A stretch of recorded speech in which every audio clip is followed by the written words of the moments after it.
ములుగు జిల్లాలో గోదావరి ఉధృతంగా ప్రవహిస్తుండటంతో మొదటి ప్రమాద హెచ్చరిక జారీ చేశారు. ఏటూరు నాగరం మండలం రామనగూడెం పుష్కర ఘాట్ వద్ద గోదావరి ఉధృతంగా ప్రవహిస్తోంది. ఇక ఎగువ ప్రాంతాల నుంచి భారీగా వరద నీరు చేరుతుండటంతో ప్రస్తుత గోదావరి నీటి మట్టం 15.50 మీటర్లకు చేరుకుంది. దీంతో సిడబ్ల్యూసీ అధికారులు మొదటి ప్రమాద హెచ్చరిక జారీ చేశారు. లోతట్టు ప్రాంతాల ప్రజలు అప్రమత్తంగా ఉండాలని రెవెన్యూ, పోలీస్ శాఖ అధికారులు సూచించారు.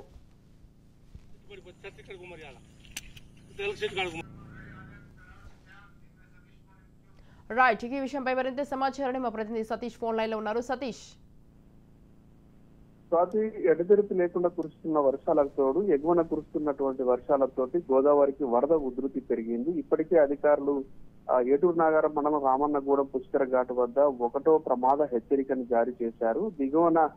ఎగువన కురుస్తున్నటువంటి భారీ వర్షాల కారణంగా ఇప్పటికే గోదావరి నీటి మట్టం 15.50 మీటర్లకు చేరుకుంది. దీంతో సిడబ్ల్యూసీ అధికారులు మొదటి ప్రమాద హెచ్చరికను జారీ చేశారు. లోతట్టు ప్రాంతాల ప్రజలను కూడా అప్రమత్తం చేస్తున్నారు. అటు రెవెన్యూ, పోలీస్ శాఖ అధికారులు అప్రమత్తమై ప్రజలను సురక్షితమైనటువంటి ప్రాంతాలకు తరలించేందుకోసం చర్యలు అయితే చేపడుతున్నటువంటి పరిస్థితి ఉంది. ప్రజలు కూడా అవసరమైతే తప్ప బయటికి రావద్దంటూ కూడా హెచ్చరికలు జారీ చేస్తా ఉన్నారు. అటు గోదావరి ఉధృతి పెరుగుతుండటంతో సమీపంలో ఉన్నటువంటి ప్రజలు సురక్షిత ప్రాంతాలకు తరలి వెళ్ళాలి, ఏదైనా ఇబ్బంది ఉంటే తమను సంప్రదించాలంటూ కూడా అధికారులు చెప్తున్నటువంటి పరిస్థితి ఉంది. Right, thank you Satish, thanks for the details.